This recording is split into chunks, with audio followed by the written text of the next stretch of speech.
Hi there friends, in this session we will be introduced to a whole new world, a world of physics.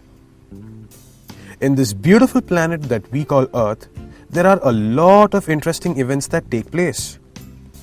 These events are around us, which we see or do or experience almost regularly. At some point in time, your curiosity would have definitely got the better of you and would have pushed you to ask questions like, what's going on or how does that happen? Well, leaving miracles apart, the answer to all these questions is physics. You see, there is more to events in our everyday lives than what meets the eye. So, to appreciate the events that you see, you have to first understand events that you don't see. Confused? Don't worry. Let's make it simple by looking into 10 of our everyday life examples at random. We all know what that sound is, don't we? It is a very annoying yet important sound which tells us that we have to be up and about. We wake up in the morning at the sound of the alarm. Sound is something which we can't see but can hear or experience. It is used in important medical equipment like the ultrasound scanner and by ships to estimate the depth of the ocean.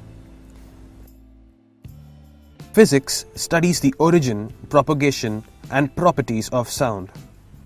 Let's make a note of this event of sound and other events yet to come in this session before we define what physics is in the end.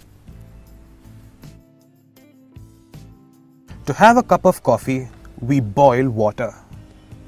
After turning on the stove, we notice that the water is hot enough when it starts boiling and when we see steam. This gradual rise in temperature that causes the water to bubble and later change to steam is called heat. Thus, we get hot water by heating, that is, increasing the temperature of water. Heat is used in the industry to melt metal and make various types of heavy-duty machinery like automobiles and generators. It is also used in household appliances like the electric or steam iron. Heat and its properties is an important topic of physics as well. While we take a walk in the park on a tar road, we have a good grip without slipping because of a sort of roughness or resistance between the soles of our shoes and the surface of the road. This resistance that's responsible for grip is called friction or traction. But say if we're busy on our cell phones or waving at our friends and we do not notice a banana peel in front of us.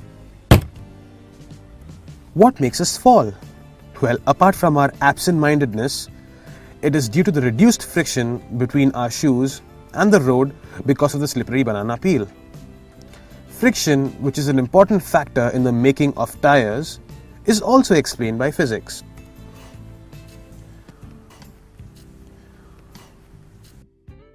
We have all observed apples falling from a tree or balloons floating away in air. How is this possible? The apples fall down while the balloons float up? This is nothing to be puzzled about. The answer is simple. Our Earth has a kind of a pull that draws every object to its surface.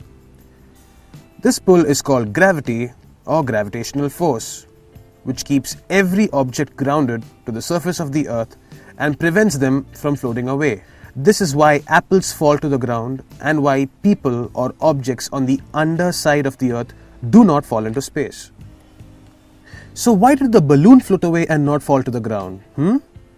Again, it's no big deal. We know the air is light. So imagine something which is lighter than air, like say helium gas, filled into the balloon. Because it is light, it rises to a level higher than air and thus works against gravity, which now cannot keep the balloon grounded. Gravity is studied to a great extent by astronauts to mimic conditions in outer space. In fact, gravity is the very event that was studied by Sir Isaac Newton, who is now considered one of the fathers of physics.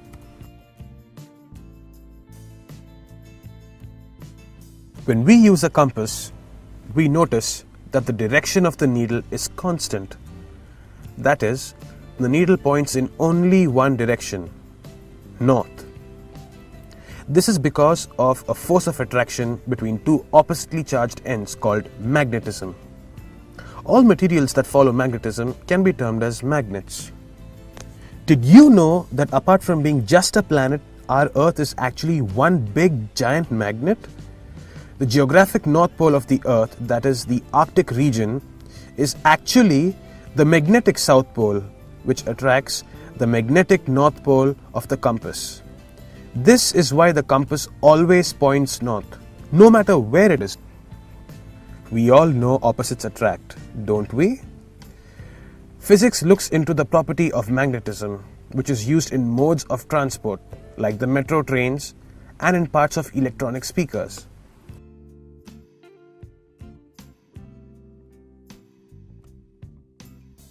We would have all seen or done at least a few of these tricks. So what makes objects remain still or maintain its position even if there is a pull or tug on it? It is the inertia or unwillingness or laziness of a body to change its state of rest or motion. This means if a body moves, it prefers to remain in motion and finds it difficult to stop unless an outside force acts on it. Similarly, when a body is not moving or at rest, it prefers to stay that way and finds it difficult to start moving unless an outside force acts on it.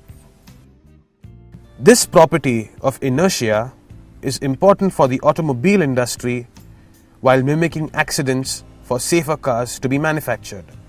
Thus, physics also involves inertia.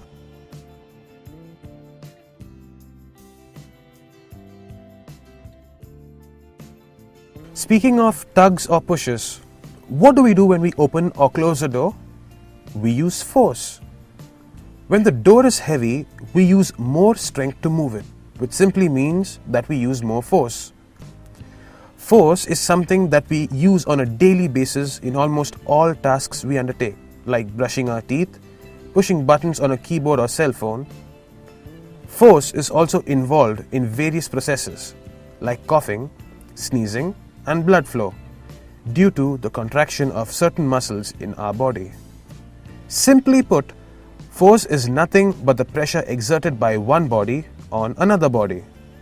Sports like swimming or running also employ force.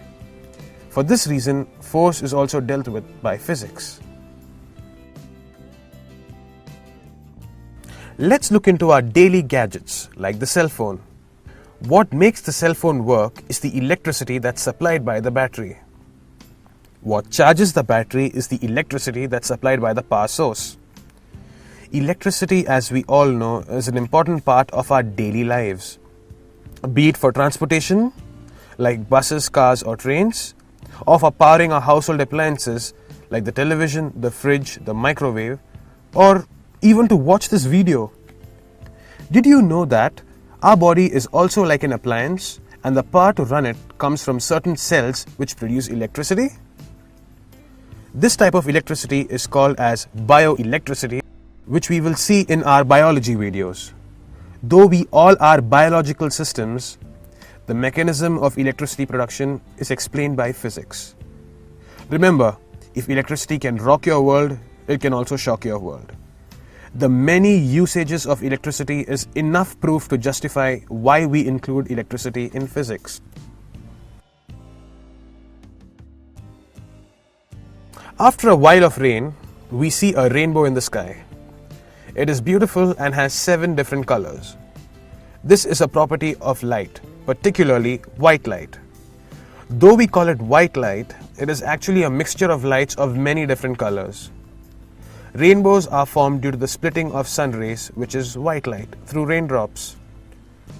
Study of light is an important part of physics because of the various usages of light, like in decorations and lasers.